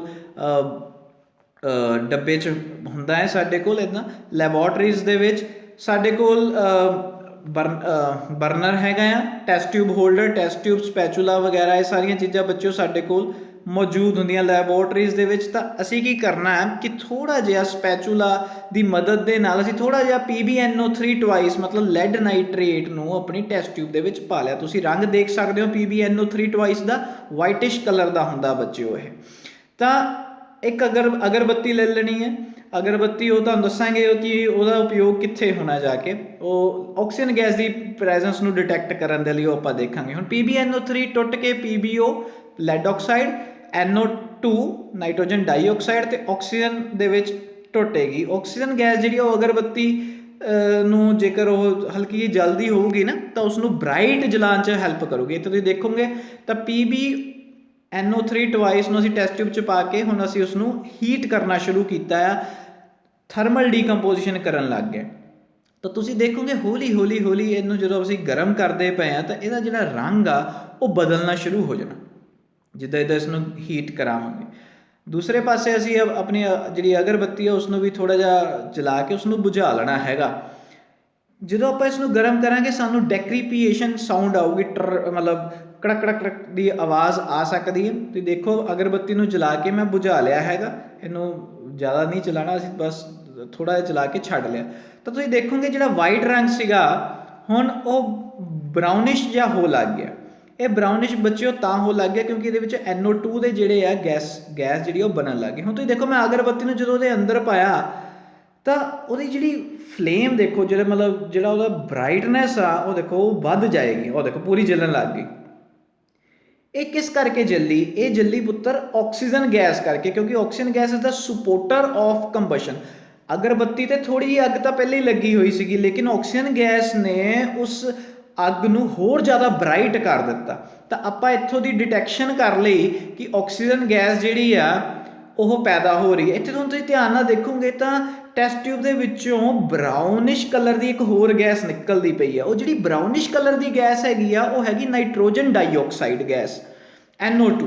ਤਾਂ ਆਹ ਦੇਖੋ ਤੁਸੀਂ ਦੇਖ ਸਕਦੇ ਹੋ NO2 ਗੈਸ ਜਿਹੜੀ ਆ ਉਹਦੇ ਫਿਊਮਸ ਬਣ ਕੇ ਬਾਹਰ ਨਿਕਲਦੇ ਪਏ। ਤਾਂ ਲੈਡ ਨਾਈਟ੍ਰੇਟ ਤੋਂ ਲੈਡ ਆਕਸਾਈਡ ਉਹ ਵਿੱਚ ਹੀ ਆ, ਸਾਲਟ ਜਿਹੜਾ ਬਣਿਆ, ਨਾਈਟ੍ਰੋਜਨ ਡਾਈਆਕਸਾਈਡ, ਬਰਾਊਨ ਫਿਊਮਸ ਬਣ ਕੇ ਉੱਡ ਗਈ, ਤੇ ਆਕਸੀਜਨ ਗੈਸ ਜਿਹੜੀ ਕਿ ਹੈਲਪ ਕਰਦੀ ਪਈ ਸੀ ਅਗਰਬੱਤੀ ਨੂੰ ਹੋਰ ਜ਼ਿਆਦਾ ਬਰਾਈਟ ਕੰਬਸ਼ਨ ਹੋਣ ਦੇ ਵਿੱਚ। ਤਾਂ ਇਹ ਸਾਡੇ ਕੋਲ ਜਿਹੜੀ ਰਿਐਕਸ਼ਨ ਸੀ ਥਰਮਲ ਡੀਕੰਪੋਜੀਸ਼ਨ ਰਿਐਕਸ਼ਨ ਸੀ ਬੱਚਿਓ। ਮੈਨੂੰ ਉਮੀਦ ਆ ਕਿ ਤੁਹਾਨੂੰ ਇਹ ਸਾਰੀ ਰਿਐਕਸ਼ਨ ਸਮਝ ਲੱਗ ਗਈ ਹੋਵੇਗੀ। ਨੈਕਸਟ ਰਿਐਕਸ਼ਨ ਸਾਡੇ ਕੋਲ ਹੈਗੀ ਆ ਬੱਚਿਓ FeSO4.7H2O, ਹਾਈਡਰਸ ਫੈਰਸ ਸਲਫੇਟ, ਜੋ ਕਿ ਹਰੇ ਰੰਗ ਦਾ ਹੁੰਦਾ ਬੱਚਿਓ। ਇਸ ਨੂੰ ਅਸੀਂ ਜਦੋਂ ਗਰਮ ਕਰਦੇ ਹਾਂ ਐਨਹਾਈਡਰਸ ਫੈਰਸ ਸਲਫੇਟ ਜੋ ਕਿ ਵਾਈਟ ਰੰਗ ਦਾ, ਤੇ 7H2O ਜਿਹੜੇ ਆ ਉਹ ਅਲੱਗ ਹੋ ਜਾਂਦੇ। ਫਿਰ ਜੇਕਰ ਅਸੀਂ ਫਰਦਰ FeSO4 ਨੂੰ ਹੀਟ ਕਰਦੇ ਹਾਂ ਤਾਂ ਫੈਰਿਕ ਆਕਸਾਈਡ ਜੋ ਕਿ ਰੈਡਿਸ਼ ਬਰਾਊਨ ਕਲਰ ਦਾ ਹੁੰਦਾ, ਜਿੱਦਾਂ ਕਿ ਜੰਗ ਦਾ ਰੰਗ ਹੁੰਦਾ ਬੱਚਿਓ, SO2 ਸਲਫਰ ਡਾਈਆਕਸਾਈਡ ਤੇ ਸਲਫਰ ਟ੍ਰਾਈਆਕਸਾਈਡ ਦੇ ਵਿੱਚ ਟੁੱਟ ਜਾਵੇਗਾ। ਇੱਥੇ ਤੁਸੀਂ ਰਿਐਕਸ਼ਨ ਵੀ ਦੇਖ ਸਕਦੇ ਆ। ਆ ਸਾਡੇ ਕੋਲ FeSO4.7H2O ਫੈਰਸ ਸਲਫੇਟ ਹੈਪਟਾਹਾਈਡਰੇਟ ਸਾਡੇ ਕੋਲ ਗ੍ਰੀਨਿਸ਼ ਕਲਰ ਦਾ ਹੈ। ਇਸ ਨੂੰ ਅਸੀਂ ਚੱਕ ਕੇ ਟੈਸਟ ਟਿਊਬ ਦੇ ਵਿੱਚ ਪਾ ਲਿਆ ਬੱਚਿਓ। ਧਿਆਨ ਦੇ ਨਾਲ ਗਲਵਜ਼ ਵਗੈਰਾ ਪ੍ਰੋਪਰ ਪ੍ਰੀਕਾਸ਼ਨ ਲੈ ਕੇ ਰਿਐਕਸ਼ਨ ਜਿਹੜੀ ਹੈ ਇਹ ਲੈਬ ਦੇ ਵਿੱਚ ਅਸੀਂ ਇਹ ਟੈਸਟ ਨੂੰ ਪਰਫਾਰਮ ਕਰਦੇ ਹਾਂ। ਹੌਲੀ ਹੌਲੀ ਅਸੀਂ ਦੇਖਾਂਗੇ ਕਿ ਇਹਦਾ ਜਿਹੜਾ ਗ੍ਰੀਨ ਰੰਗ ਆ ਬੱਚਿਓ ਉੱਡ ਚੁੱਕਾ ਆ, ਉੱਡ ਕੇ ਵਾਈਟਿਸ਼ ਕਲਰ ਦੇ ਵਿੱਚ ਹੋ ਚੁੱਕਾ। ਵਾਈਟਿਸ਼ ਕਲਰ ਕਿਉਂ? ਕਿਉਂਕਿ ਉਹ FeSO4 ਬਣ ਚੁੱਕਾ, ਹੁਣ ਐਨਹਾਈਡਰਸ ਹੋ ਗਿਆ। ਉਹਦੇ ਵਿੱਚੋਂ ਪਾਣੀ ਦੀ ਜਿਹੜੀ ਮਾਤਰਾ ਸੀਗੀ 7H2O ਦੀ, ਜਿਹੜੇ water molecule C, water of ਕ੍ਰਿਸਟਲਾਈਜੇਸ਼ਨ ਸੀ, ਉਹ ਉੱਡ ਚੁੱਕੇ ਆ, ਹੁਣ ਕਲਰਲੈਸ ਹੋ ਗਏ ਜਾਂ FeSO4 ਦੇ ਜਿਹੜੇ ਰੰਗ ਆ ਉਹ ਵਾਈਟ ਹੋ ਚੁੱਕਾ। ਫਰਦਰ ਜਦੋਂ ਇਸ ਨੂੰ ਅਸੀਂ ਇੱਥੇ ਤੁਸੀਂ ਦੇਖ ਸਕਦੇ ਵਾਈਟ ਆਹ ਜਿਹੜੇ ਵਾਟਰ ਵੇਪਰ ਜਿਹੜੇ ਆ ਉਹ ਟੈਸਟ ਟਿਊਬ ਦੇ ਨਾਲ ਲੱਗੇ ਹੋਏ ਆ, ਮਤਲਬ ਪਾਣੀ ਜਿਹੜਾ ਉੱਡ ਚੁੱਕਾ। ਜੇ ਦੁਬਾਰਾ ਤੋਂ ਪਾਣੀ ਪਾ ਦੇਵਾਂਗੇ ਇਹਦਾ ਰੰਗ ਫਿਰ ਦੁਬਾਰਾ ਤੋਂ ਹਰਾ ਹੋ ਜਾਵੇਗਾ। ਫਰਦਰ ਜੇਕਰ ਅਸੀਂ FeSO4 ਨੂੰ ਇੱਦਾਂ ਹੀਟ ਕਰਦੇ ਰਹਾਂਗੇ ਤਾਂ ਇਹਦੇ ਵਿੱਚੋਂ ਗੈਸਿਸ ਨਿਕਲਣਗੀਆਂ SO2 ਤੇ SO3। ਇਸ ਨੂੰ ਇੱਦਾਂ ਅਗਰ ਤੁਸੀਂ ਸਮੈਲ ਲੈਣੀ ਤਾਂ ਦੂਰੋਂ ਲੈਣੀ ਹੈ ਬੱਚਿਓ। ਇਹ ਬਰਨਿੰਗ ਸਲਫਰ ਦੀ ਸਮੈਲ ਹੋਏਗੀ, ਜ਼ਿਆਦਾ ਦੇਰ ਤੱਕ ਇਹ ਸਮੈਲ ਸਾਡੇ ਲਈ ਹਾਨੀਕਾਰਕ ਹੋ ਸਕਦੀ ਹੈ। ਤਾਂ ਇਸ ਕਰਕੇ ਇਹ ਜਿਹੜਾ ਐਕਸਪੈਰੀਮੈਂਟ ਹੁੰਦਾ ਪਿਆ ਇਹਨੂੰ ਖੁੱਲ੍ਹੇ ਵਿੱਚ ਕਰਨਾ ਤਾਂ ਕਿ ਉਹ ਜਿਹੜੀ ਗੈਸ ਆ ਉਹ ਉੱਡ ਵੀ ਜਾਵੇ। ਤੇ ਲਾਸਟ ਵਿੱਚ ਜਿਹੜਾ ਸਾਡੇ ਕੋਲ ਪ੍ਰੋਡਕਟ ਬਣੇਗਾ ਉਹ Fe2O3 ਤੁਸੀਂ ਇੱਥੇ ਦੇਖ ਸਕਦੇ ਹੋ। ਫੈਰਿਕ ਆਕਸਾਈਡ ਕਿਹੋ ਜਿਹਾ ਰੈਡਿਸ਼ ਬਰਾਊਨ ਰੰਗ ਦਾ ਉਹ ਬਣ ਗਿਆ ਪਦਾਰਥ। ਤਾਂ FeSO4 ਇੱਕ ਹੀ ਰਿਐਕਟੈਂਟ ਇੱਕ ਆ, ਲੇਕਿਨ ਪ੍ਰੋਡਕਟ ਦੇਖੋ ਕਿੰਨੇ ਜ਼ਿਆਦਾ ਬਣਦੇ ਪਏ ਆ। ਤਾਂ ਅਜਿਹੀ ਰਿਐਕਸ਼ਨ ਜਿਹੜੀ ਆ ਉਹ ਡੀਕੰਪੋਜੀਸ਼ਨ ਰਿਐਕਸ਼ਨ, ਕਿਉਂਕਿ ਇਸ ਨੂੰ ਅਸੀਂ ਤੋੜਿਆ ਹੀਟ ਦੀ ਮਦਦ ਦੇ ਨਾਲ, ਤਾਂ ਇਹ ਰਿਐਕਸ਼ਨ ਜਿਹੜੀ ਆ ਥਰਮਲ ਡੀਕੰਪੋਜੀਸ਼ਨ ਰਿਐਕਸ਼ਨ ਅਸੀਂ ਕਵਾਂਗੇ। ਥਰਮਲ ਡੀਕੰਪੋਜੀਸ਼ਨ ਨਾਲ ਇਹ ਐਂਡੋਥਰਮਿਕ ਰਿਐਕਸ਼ਨ ਵੀ ਹੈ, ਕਿਉਂਕਿ ਇੱਕ ਤਾਪ ਜਿਹੜਾ ਵਾ FeSO4 ਸੋਖਦਾ ਪਿਆ ਆ, ਐਬਜ਼ੌਰਬ ਕਰਦਾ ਪਿਆ, ਤਾਂ ਇੱਕ ਤਾਪ ਸੋਖੀ ਕਿਰਿਆ ਐਂਡੋਥਰਮਿਕ ਰਿਐਕਸ਼ਨ ਵੀ ਇਹ ਕਹਾਂਗੇ ਇਸ ਨੂੰ। ਨੈਕਸਟ ਬੱਚਿਓ ਫੋਟੋ ਡੀਕੰਪੋਜੀਸ਼ਨ ਰਿਐਕਸ਼ਨ, ਇਸ ਨੂੰ ਵੀ ਫੋਟੋਲਾਈਸਿਸ ਬੋਲਦੇ ਆ। ਫੋਟੋ ਮਤਲਬ ਲਾਈਟ ਦੀ ਪ੍ਰੈਜ਼ੈਂਸ ਦੇ ਵਿੱਚ ਕਿਸੇ ਸਬਸਟੈਂਸ ਦਾ ਬ੍ਰੇਕਡਾਊਨ ਹੋਣਾ, ਇਸ ਨੂੰ ਅਸੀਂ ਪ੍ਰਕਾਸ਼ੀ ਅਪਘਟਨ ਕਿਰਿਆ ਵੀ ਬੋਲਦੇ ਹਾਂ। ਜਿਵੇਂ ਕਿ ਸਿਲਵਰ ਕਲੋਰਾਈਡ AgCl ਨੂੰ ਆਪਾਂ ਸਨਲਾਈਟ ਦੇ ਵਿੱਚ ਰੱਖਾਂਗੇ ਤਾਂ Ag+Cl2 ਸਿਲਵਰ ਜੋ ਕਿ ਗ੍ਰੇ ਕਲਰ ਦਾ ਹੋ ਜਾਏਗਾ ਤੇ ਕਲੋਰੀਨ ਗੈਸ ਜਿਹੜੀ ਆ ਉਹ ਉੱਡ ਜਾਵੇਗੀ। ਇੰਜ ਹੀ AgBr ਉਸ ਨੂੰ ਅਗਰ ਸਨਲਾਈਟ ਦੇ ਵਿੱਚ ਰੱਖਾਂਗੇ ਤਾਂ Ag ਅਲੱਗ ਹੋ ਜਾਏਗਾ, Br2 ਅਲੱਗ ਹੋ ਗਿਆ। ਇਹਦੇ ਵਿੱਚ ਰਿਐਕਟੈਂਟ ਦੇਖੋ ਦੋਨੋਂ ਪਾਸੇ ਰਿਐਕਟੈਂਟ ਇੱਕ ਆ, ਲੇਕਿਨ ਪ੍ਰੋਡਕਟ ਦੋ ਬਣਦੇ ਪਏ ਆ। ਤਾਂ ਇਹ ਵੀ ਜਿਹੜੀ ਰਿਐਕਸ਼ਨ ਆ ਉਹ ਡੀਕੰਪੋਜੀਸ਼ਨ ਰਿਐਕਸ਼ਨ ਆ, ਪਰ ਕਿਉਂਕਿ ਇਹ ਇਸ ਦੇ ਵਿੱਚ ਜਿਹੜੀ ਅਸੀਂ ਊਰਜਾ ਦਿੱਤੀ ਆ ਉਹ ਫੋਟੋ ਮਤਲਬ ਲਾਈਟ ਦੀ ਪ੍ਰੈਜ਼ੈਂਸ 'ਚ ਦਿੱਤੀ ਹੋਈ ਹੈ, ਤਾਂ ਇਸ ਨੂੰ ਅਸੀਂ ਫੋਟੋ ਡੀਕੰਪੋਜੀਸ਼ਨ ਰਿਐਕਸ਼ਨ ਬੋਲਾਂਗੇ। ਅਜਿਹੀਆਂ ਰਿਐਕਸ਼ਨ ਬੱਚਿਓ ਅਸੀਂ ਬਲੈਕ ਐਂਡ ਵਾਈਟ ਫੋਟੋਗ੍ਰਾਫੀਜ਼ ਦੇ ਵਿੱਚ ਯੂਜ਼ ਕਰਦੇ ਹੁੰਦੇ ਸੀਗੇ। ਇੱਥੇ ਤੁਸੀਂ ਦੇਖ ਸਕਦੇ ਹੋ ਡੀਕੰਪੋਜੀਸ਼ਨ ਰਿਐਕਸ਼ਨ ਜਿਸ ਨੂੰ ਅਸੀਂ ਫੋਟੋਲਾਈਸਿਸ ਬੋਲਦੇ ਹਾਂ। ਤਾਂ ਇਹਦੇ ਵਿੱਚ ਸਭ ਤੋਂ ਪਹਿਲਾਂ ਤਾਂ ਅਸੀਂ ਸਿਲਵਰ ਕਲੋਰਾਈਡ ਨੂੰ ਜਦੋਂ ਅਸੀਂ ਧੁੱਪੇ ਰੱਖ ਦਿੰਦੇ ਹਾਂ, AgCl ਨੂੰ ਜੇਕਰ ਆਪਾਂ ਚਾਈਨਾ ਡਿਸ਼ ਦੇ ਵਿੱਚ ਪਾ ਕੇ ਧੁੱਪੇ ਰੱਖਦੇ ਹਾਂ ਤਾਂ ਜਦੋਂ ਉਸ ਦੇ ਉੱਤੇ ਧੁੱਪ ਪਏਗੀ AgCl ਦਾ ਰੰਗ ਵਾਈਟ ਹੁੰਦਾ ਬੱਚਿਓ, ਲੇਕਿਨ ਹੌਲੀ ਹੌਲੀ ਇਹਦਾ ਜਿਹੜਾ ਰੰਗ ਆ ਤੁਸੀਂ ਦੇਖੋਗੇ ਉਹ ਗ੍ਰੇ ਕਲਰ ਦਾ ਹੋ ਚੁੱਕਾ ਆ, ਥੋੜਾ ਜਿਹਾ ਬਲੈਕਿਸ਼ ਰੰਗ ਇਹਦਾ ਜਿਹੜਾ ਆ ਉਹ ਆ ਚੁੱਕਾ ਆ। ਇਹ ਕਿਉਂ ਆਇਆ? ਕਿਉਂਕਿ AgCl ਜੋ ਕਿ ਸੋਲਿਡ ਸੀਗਾ ਸੂਰਜ ਦੀ ਰੋਸ਼ਨੀ ਦੇ ਵਿੱਚ ਉਹ ਟੁੱਟ ਗਿਆ ਬੱਚਿਓ, ਡੀਕੰਪੋਜ਼ ਹੋ ਗਿਆ। Ag ਤੇ Cl2 ਦੇ ਵਿੱਚ। ਇੰਜ ਹੀ AgBr ਵੀ ਜਿਹੜਾ ਆ ਉਹ ਟੁੱਟ ਕੇ Ag ਤੇ Br2 ਦੇ ਵਿੱਚ ਕਨਵਰਟ ਹੋ ਗਿਆ। ਤਾਂ ਅਜਿਹੀ ਰਿਐਕਸ਼ਨ ਨੂੰ ਬੱਚਿਓ ਅਸੀਂ ਫੋਟੋ ਡੀਕੰਪੋਜੀਸ਼ਨ ਰਿਐਕਸ਼ਨ ਬੋਲਦੇ ਹਾਂ, ਫੋਟੋਲਾਈਸਿਸ ਜਾਂ ਪ੍ਰਕਾਸ਼ੀ ਅਪਘਟਨ ਕਿਰਿਆ। ਇਸ ਦਾ ਉਪਯੋਗ ਅਸੀਂ ਬਲੈਕ ਐਂਡ ਵਾਈਟ ਫੋਟੋਗ੍ਰਾਫੀ ਦੇ ਵਿੱਚ ਕਰਦੇ ਹੈਗੇ ਹਾਂ। ਨੈਕਸਟ ਬੱਚਿਓ ਇਲੈਕਟ੍ਰੀਕਲ ਡੀਕੰਪੋਜੀਸ਼ਨ ਰਿਐਕਸ਼ਨ, ਬਿਜਲਈ ਅਪਘਟਨ ਕਿਰਿਆ। ਇਸ ਦੇ ਵਿੱਚ ਬੱਚਿਓ ਆਪਾਂ ਪਾਣੀ ਦਾ ਬਿਜਲਈ ਅਪਘਟਨ ਕਰਕੇ ਹਾਈਡਰੋਜਨ ਗੈਸ ਤੇ ਆਕਸੀਜਨ ਗੈਸ ਬਣਾਵਾਂਗੇ। ਹਾਈਡਰੋਜਨ ਕੈਥੋਡ ਤੇ ਬਣੇਗੀ, ਆਕਸੀਜਨ ਜਿਹੜੀ ਆ ਉਹ ਐਨੋਡ ਤੇ ਬਣੇਗੀ। ਇਸ ਨੂੰ ਯਾਦ ਕਰਨ ਦਾ ਬੱਚਿਓ ਇੱਕ ਤਰੀਕਾ ਆ, ਐੜੇ ਤੋਂ ਆਕਸੀਜਨ, ਐੜੇ ਤੋਂ ਐਨੋਡ, ਐੜੇ ਤੋਂ ਅੱਧੀ, ਕਿਉਂਕਿ ਇਹ ਅੱਧੀ ਮਾਤਰਾ ਦੇ ਵਿੱਚ ਬਣੇਗੀ। ਹਾਈਡਰੋਜਨ ਗੈਸ ਆਕਸੀਜਨ ਗੈਸ ਤੋਂ ਦੁੱਗਣੀ ਮਾਤਰਾ ਵਿੱਚ ਉਤਪੰਨ ਹੁੰਦੀ ਹੈ, ਭਾਵ 2:1, ਮਤਲਬ ਹਾਈਡਰੋਜਨ ਦੁੱਗਣੀ ਤੇ ਆਕਸੀਜਨ ਅੱਧੀ। ਤੁਸੀਂ ਜਦੋਂ ਰਿਐਕਸ਼ਨ ਨੂੰ ਬੈਲੈਂਸ ਵੀ ਕਰੋਗੇ ਤਾਂ H2 ਦੇ ਮੂਹਰੇ 2 ਲੱਗਾ ਹੋਇਆ, ਮਤਲਬ ਹਾਈਡਰੋਜਨ ਦੁੱਗਣੀ ਮਾਤਰਾ 'ਚ ਬਣਦੀ ਪਈ, ਲੇਕਿਨ ਆਕਸੀਜਨ ਜਿਹੜੀ ਆ ਉਹ ਸਿੰਗਲ ਅਮਾਊਂਟ 'ਚ ਹੀ ਬਣਦੀ ਪਈ। ਇੱਥੇ ਤੁਸੀਂ ਰਿਐਕਸ਼ਨ ਵੀ ਦੇਖ ਸਕਦੇ ਹੋ, ਇਲੈਕਟ੍ਰੋਲਾਈਸਿਸ ਆਫ ਵਾਟਰ, ਪਾਣੀ ਨੂੰ ਅਸੀਂ ਬਿਜਲੀ ਦੀ ਮਦਦ ਨਾਲ ਤੋੜਦੇ ਪਏ ਆ। ਤਾਂ ਇਸ ਦੇ ਵਿੱਚ ਸੈਟਅਪ ਕੁਝ ਅਸੀਂ ਇਸ ਤਰੀਕੇ ਨਾਲ ਕੀਤਾ ਹੋਇਆ ਕਿ ਇਲੈਕਟ੍ਰੋਡਸ ਲਗਾਈਆਂ ਹੋਈਆਂ ਬੈਟਰੀ ਦਾ ਪੋਜ਼ਿਟਿਵ ਟਰਮੀਨਲ ਤੇ ਨੈਗੇਟਿਵ ਟਰਮੀਨਲ ਦੇ ਨਾਲ। ਜਿਹੜਾ ਤਾਂ ਪੋਜ਼ਿਟਿਵ ਟਰਮੀਨਲ ਆ ਉਸ ਰੋਡ ਨੂੰ ਆਪਾਂ ਬੋਲਾਂਗੇ ਐਨੋਡ, ਜਿਹੜਾ ਨੈਗੇਟਿਵ ਟਰਮੀਨਲ ਆ ਉਸ ਨੂੰ ਅਸੀਂ ਬੋਲਾਂਗੇ ਕੈਥੋਡ। ਤਾਂ ਐਨੋਡ ਵਾਲੀ ਸਾਈਡ ਤੋਂ ਆਕਸੀਜਨ ਗੈਸ ਬਣੇਗੀ ਤੇ ਕੈਥੋਡ ਵਾਲੀ ਸਾਈਡ ਹਾਈਡਰੋਜਨ ਗੈਸ ਬਣੇਗੀ। ਅਸੀਂ ਪਾਣੀ ਦੇ ਨਾਲ ਨਾਲ ਥੋੜਾ ਜਿਹਾ ਐਸਿਡ ਇਹਦੇ ਵਿੱਚ ਪਾ ਦੇਣਾ ਹੈਗਾ, ਤਾਂ ਕਿ ਕਿਉਂਕਿ ਪਾਣੀ ਜਿਹੜਾ ਬੱਚਿਓ ਉਹ ਇੱਕ ਬੈਡ ਕੰਡਕਟਰ ਆਫ ਇਲੈਕਟ੍ਰੀਸਿਟੀ ਹੁੰਦਾ ਹੈ, ਤਾਂ ਉਸਨੂੰ ਇੱਕ ਚੰਗਾ ਕੰਡਕਟਰ ਬਣਾਉਣ ਦੇ ਲਈ, ਚਾਲਕ ਵਧੀਆ ਬਣਾਉਣ ਦੇ ਲਈ ਉਸਦੇ ਵਿੱਚ ਥੋੜਾ ਜਿਹਾ ਐਸਿਡ ਜ਼ਰੂਰ ਪਾ ਦੇਣਾ ਹੈਗਾ। ਫਿਰ ਅਸੀਂ ਟੈਸਟ ਟਿਊਬ ਪੂਰੀ ਭਰ ਕੇ ਉਸਨੂੰ ਇਨਵਰਟ ਕਰਕੇ, ਤਾਂ ਕਿ ਉਹਦੇ ਵਿੱਚ ਕੋਈ ਏਅਰ ਬਬਲ ਨਾ ਆਵੇ, ਆਪਣੀ ਇਲੈਕਟ੍ਰੋਡਸ ਦੇ ਉੱਪਰ ਟਿਕਾ ਲੈਣੀਆਂ ਹੈਗੀਆਂ। ਹੌਲੀ ਹੌਲੀ ਜਦੋਂ ਅਸੀਂ ਰਿਐਕਸ਼ਨ ਨੂੰ ਹੋਣ ਦੇਵਾਂਗੇ ਤਾਂ ਗੈਸਿਸ ਬਣਨੀਆਂ ਸ਼ੁਰੂ ਹੋ ਜਾਣੀਆਂ। ਗੈਸਿਸ ਜਿਹਦੇ ਵਿੱਚ ਦੁੱਗਣੀ ਮਾਤਰਾ ਵਿੱਚ ਖਾਲੀ ਜਗ੍ਹਾ ਹੋ ਗਈ, ਉਸਨੂੰ ਅਸੀਂ ਬੋਲਾਂਗੇ ਕਿ ਉੱਥੇ ਹਾਈਡਰੋਜਨ ਆ, ਮਤਲਬ ਕੈਥੋਡ ਵਾਲੀ ਸਾਈਡ ਹਾਈਡਰੋਜਨ ਹੋਏਗੀ। ਹਾਈਡਰੋਜਨ ਤੇ ਦੂਸਰੇ ਵਾਲੇ ਪਾਸੇ ਜਿੱਧਰ ਅਮਾਊਂਟ ਘੱਟ ਆ, ਤੁਸੀਂ ਦੇਖੋ ਇੱਧਰਲੇ ਪਾਸੇ ਖਾਲੀ ਜਗ੍ਹਾ, ਜਿੱਧਰ ਜ਼ਿਆਦਾ ਹੈ ਉੱਧਰ ਹਾਈਡਰੋਜਨ ਹੈ, ਜਿੱਧਰ ਅੱਧੀ ਆ ਅਮਾਊਂਟ ਉੱਧਰ ਐੜੇ ਤੋਂ ਅੱਧੀ, ਐੜੇ ਤੋਂ ਅਨੋਡ, ਐੜੇ ਤੋਂ ਆਕਸੀਜਨ ਗੈਸ ਆ। ਅਨੋਡ ਪੋਜ਼ਿਟਿਵ ਚਾਰਜ ਹੁੰਦੀ ਹੈ ਤੇ ਐੜੇ ਤੋਂ ਆਕਸੀਜਨ। ਹੁਣ ਜਿਹੜੀ ਆਕਸੀਜਨ ਗੈਸ ਦੀ ਜੇਕਰ ਅਸੀਂ ਟੈਸਟ ਕਰਨਾ ਤਾਂ ਉਹਦੇ ਮੂਹਰੇ ਅਗਰ ਅਸੀਂ ਉਹੀ ਜੇ ਅਗਰਬੱਤੀ ਲੈ ਜਾਈਏ ਤਾਂ ਅਗਰਬੱਤੀ ਜਿਹੜੀ ਆ ਸਾਡੀ ਉਹ ਬ੍ਰਾਈਟ ਫਲੇਮ ਹੋ ਜਾਂਦੀ ਆ, ਤਾਂ ਸਾਨੂੰ ਪਤਾ ਚੱਲ ਜਾਏਗਾ ਕਿ ਉਹ ਆਕਸੀਜਨ ਗੈਸ ਆ। ਤੇ ਹਾਈਡਰੋਜਨ ਗੈਸ ਦੀ ਅਗਰ ਪ੍ਰੈਜ਼ੈਂਸ ਅਸੀਂ ਦੇਖਣੀ ਆ ਤਾਂ ਉਸਦੇ ਮੂਹਰੇ ਜੇਕਰ ਅਸੀਂ ਮੈਚ ਸਟਿਕ ਲੈ ਕੇ ਜਾਵਾਂਗੇ ਤਾਂ ਉਹ ਇੱਕ ਪੌਪ ਸਾਊਂਡ ਦੇ ਨਾਲ ਜਿਹੜੀ ਆ ਉਹ ਬਰਨ ਕਰੇਗੀ, ਆਵਾਜ਼ ਆਏਗੀ ਪੌਪ ਸਾਊਂਡ ਦੀ। ਹੋ ਸਕਦਾ ਤੁਹਾਨੂੰ ਬਲੂ ਫਲੇਮ ਵੀ ਨਜ਼ਰ ਆ ਜਾਵੇ। ਮੈਨੂੰ ਉਮੀਦ ਆ ਬੱਚਿਓ ਤੁਹਾਨੂੰ ਇਹ ਇਲੈਕਟ੍ਰੀਕਲ ਡੀਕੰਪੋਜੀਸ਼ਨ ਰਿਐਕਸ਼ਨ ਵੀ ਸਮਝ ਲੱਗ ਗਈ ਹੋਵੇਗੀ। ਨੈਕਸਟ ਹੈਗੀ ਬੱਚਿਓ ਸਾਡੇ ਕੋਲ ਡਿਸਪਲੇਸਮੈਂਟ ਰਿਐਕਸ਼ਨ, ਜਿਹਦੇ ਵਿੱਚ Fe plus CuSO4 give you FeSO4 plus Cu। ਲੋਹਾ ਜਿਹੜਾ ਆ ਕਾਪਰ ਸਲਫੇਟ ਦੇ ਵਿੱਚੋਂ ਕਾਪਰ ਨੂੰ ਵਿਸਥਾਪਿਤ ਕਰਕੇ ਆਪ ਕਾਪਰ ਦੀ ਜਗ੍ਹਾ ਤੇ ਆ ਚੁੱਕਾ FeSO4 plus Cu। Copper sulphate ਜਿਹੜਾ ਹੁੰਦਾ ਬਲੂ ਕਲਰ ਦਾ, FeSO4 ਜਿਹੜਾ ਹੁੰਦਾ ਬੱਚਿਓ ਗ੍ਰੀਨ ਕਲਰ ਦਾ ਹੁੰਦਾ। ਆਇਰਨ ਨੇ ਕਾਪਰ ਨੂੰ ਕੀ ਕੀਤਾ ਬੱਚਿਓ, ਵਿਸਥਾਪਿਤ ਕਰ ਦਿੱਤਾ। ਕਿਉਂ? ਕਿਉਂਕਿ ਜਿਹੜਾ ਲੋਹਾ ਆ ਉਹ ਤਾਂਬੇ ਨਾਲੋਂ ਜ਼ਿਆਦਾ ਕਿਰਿਆਸ਼ੀਲ ਆ। ਜ਼ਿਆਦਾ ਕਿਰਿਆਸ਼ੀਲ ਹੋਣ ਕਾਰਨ ਤਾਂਬੇ ਨੂੰ ਉਸਦੇ ਘੋਲ ਦੇ ਵਿੱਚੋਂ, ਮਤਲਬ ਕਾਪਰ ਸਲਫੇਟ ਦੇ ਵਿੱਚੋਂ ਲੋਹੇ ਨੇ ਵਿਸਥਾਪਿਤ ਕਰ ਦਿੱਤਾ। ਇੱਥੇ ਤੁਸੀਂ ਰਿਐਕਸ਼ਨ ਵੀ ਦੇਖ ਸਕਦੇ ਹੋ। ਆਪਾਂ ਕਾਪਰ ਸਲਫੇਟ ਦਾ ਸੋਲਿਊਸ਼ਨ ਆਪਣੇ ਕੋਨੀਕਲ ਫਲਾਸਕ ਦੇ ਵਿੱਚ ਪਾ ਲਿਆ। ਕੋਨੀਕਲ ਫਲਾਸਕ 'ਚ ਪਾਉਣ ਤੋਂ ਬਾਅਦ ਬੱਚਿਓ ਅਸੀਂ ਉਸਦੇ ਵਿੱਚ ਇੱਦਾਂ ਆਇਰਨ ਨੇਲ ਜਿਹੜੀ ਸੀਗੀ ਸਾਡੇ ਕੋਲ, ਉਸਨੂੰ ਧਾਗੇ ਦੀ ਮਦਦ ਦੇ ਨਾਲ, ਆਇਰਨ ਮਤਲਬ ਇਹ ਲੋਹਾ ਹੋ ਗਿਆ, ਲੋਹੇ ਨੂੰ ਅਸੀਂ ਉਹਦੇ ਵਿੱਚ ਕਾਪਰ ਸਲਫੇਟ ਸੋਲਿਊਸ਼ਨ ਦੇ ਵਿੱਚ ਪਾ ਦਿੱਤਾ। ਫਿਰ ਕੁਝ ਥੋੜੀ ਟਾਈਮ ਬਾਅਦ ਉਹ ਰਿਐਕਸ਼ਨ ਹੋਣ ਦਿੱਤੀ ਤਾਂ ਤੁਸੀਂ ਦੇਖ ਸਕਦੇ ਹੋ ਪਹਿਲਾ ਰੰਗ ਉਹਦਾ ਸੀਗਾ, ਪਹਿਲਾ ਰੰਗ ਤੁਸੀਂ ਦੇਖ ਸਕਦੇ ਹੋ ਬਲੂ ਕਲਰ ਦਾ ਸੀਗਾ ਕਾਪਰ ਸਲਫੇਟ ਦਾ। 24 ਘੰਟਿਆਂ ਬਾਅਦ ਜਿਹੜਾ ਉਹਦਾ ਰੰਗ ਸੀਗਾ ਉਹ ਗ੍ਰੀਨ ਕਲਰ ਦਾ ਹੋ ਚੁੱਕਾ, ਤੇ ਜਿਹੜੀ ਨੇਲ ਆ ਉਹਦੇ ਉੱਤੇ ਤਾਂਬਾ ਚਿਪਕ ਚੁੱਕਾ, ਤਾਂ ਹੀ ਨੇਲ ਦਾ ਰੰਗ ਜਿਹੜਾ ਆ ਉਹ ਬਰਾਊਨਿਸ਼ ਕਲਰ ਦਾ ਹੋ ਚੁੱਕਾ ਹੈ।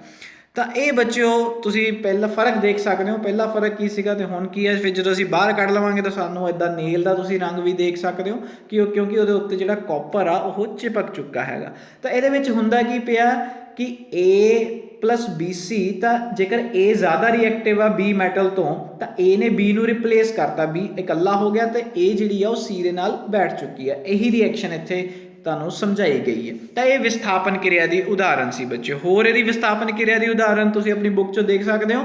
ਜ਼ਿੰਕ ਜਿਹੜਾ ਕਾਪਰ ਨਾਲੋਂ ਜ਼ਿਆਦਾ ਰਿਐਕਟਿਵ ਹੋਣ ਕਰਕੇ ਜ਼ਿੰਕ ਨੇ ਕਾਪਰ ਸਲਫੇਟ ਨੂੰ ਆਪਣੇ ਸੋਲੂਸ਼ਨ ਚੋਂ ਹਟਾ ਕੇ ZnSO4 Cu ਬਣ ਗਿਆ। ਜ਼ਿੰਕ ਸਲਫੇਟ ਜਿਹੜਾ ਹੁੰਦਾ ਸੋਲੂਸ਼ਨ ਉਹ ਕਲਰਲੈਸ ਹੁੰਦਾ, ਕਾਪਰ ਸਲਫੇਟ ਦਾ ਜਿਹੜਾ ਸੋਲੂਸ਼ਨ ਸੀਗਾ ਉਹ ਬਲੂ ਰੰਗ ਦਾ ਸੀਗਾ। ਇਹਦੀ Pb + CuCl2 ਲੈਡ ਜਿਹੜਾ ਬੱਚਿਓ ਫਿਰ ਕਾਪਰ ਨਾਲੋਂ ਜ਼ਿਆਦਾ ਕਿਰਿਆਸ਼ੀਲ ਹੋਣ ਕਰਕੇ ਕਾਪਰ ਨੂੰ ਫਿਰ ਵਿਸਥਾਪਿਤ ਕਰਕੇ PbCl2 ਤੇ ਕਾਪਰ ਦੇ ਵਿੱਚ ਤਬਦੀਲ ਹੋ ਗਿਆ। ਨੈਕਸਟ ਸਾਡੇ ਕੋਲ ਹੈਗੀ ਬੱਚਿਓ ਡਬਲ ਡਿਸਪਲੇਸਮੈਂਟ ਰਿਐਕਸ਼ਨ, ਦੋਹਰਾ ਵਿਸਥਾਪਨ ਕਿਰਿਆ। ਇਹਦੇ ਵਿੱਚ AB + CD gives you AD + CB। A ਜਿਹੜਾ ਸੀਗਾ ਬੱਚਿਓ ਇਹ 'ਚ ਆਇਨਸ ਬਣ ਜਾਂਦੇ, ਇਸ ਕਰਕੇ A C ਦੀ ਜਗ੍ਹਾ ਤੇ ਜਾਂ C B ਦੀ ਜਗ੍ਹਾ ਤੇ ਚਲਾ ਗਿਆ, ਜਿੱਦਾਂ ਕਿ ਸੋਡੀਅਮ ਸਲਫੇਟ + ਬੇਰੀਅਮ ਕਲੋਰਾਈਡ ਉਹ ਬਣ ਗਿਆ ਬੇਰੀਅਮ ਸਲਫੇਟ + 2NaCl। ਇਹਦੇ ਵਿੱਚ ਬੱਚਿਓ ਵਾਈਟ ਪ੍ਰੈਸੀਪੀਟੇਟ ਵੀ ਬਣਦੇ ਆ, ਅਵਖੇਪਨ ਕਿਰਿਆ ਹੁੰਦੀ ਆ ਜਿਹਦੇ ਵਿੱਚ ਬੇਰੀਅਮ ਸਲਫੇਟ ਦੇ ਚਿੱਟੇ ਰੰਗ ਦੇ ਪ੍ਰੈਸੀਪੀਟੇਟ ਜਿਹੜੇ ਆ ਉਹ ਬਣ ਜਾਂਦੇ ਆ ਸਾਡੇ ਕੋਲ ਬੱਚਿਓ। ਮੈਨੂੰ ਉਮੀਦ ਆ ਬੱਚਿਓ ਤੁਹਾਨੂੰ ਇਹ ਚੈਪਟਰ ਇਹ ਰਿਐਕਸ਼ਨਸ ਸਮਝ ਲੱਗ ਗਈਆਂ ਹੋਣਗੀਆਂ। ਥੈਂਕ ਯੂ ਬੱਚਿਓ।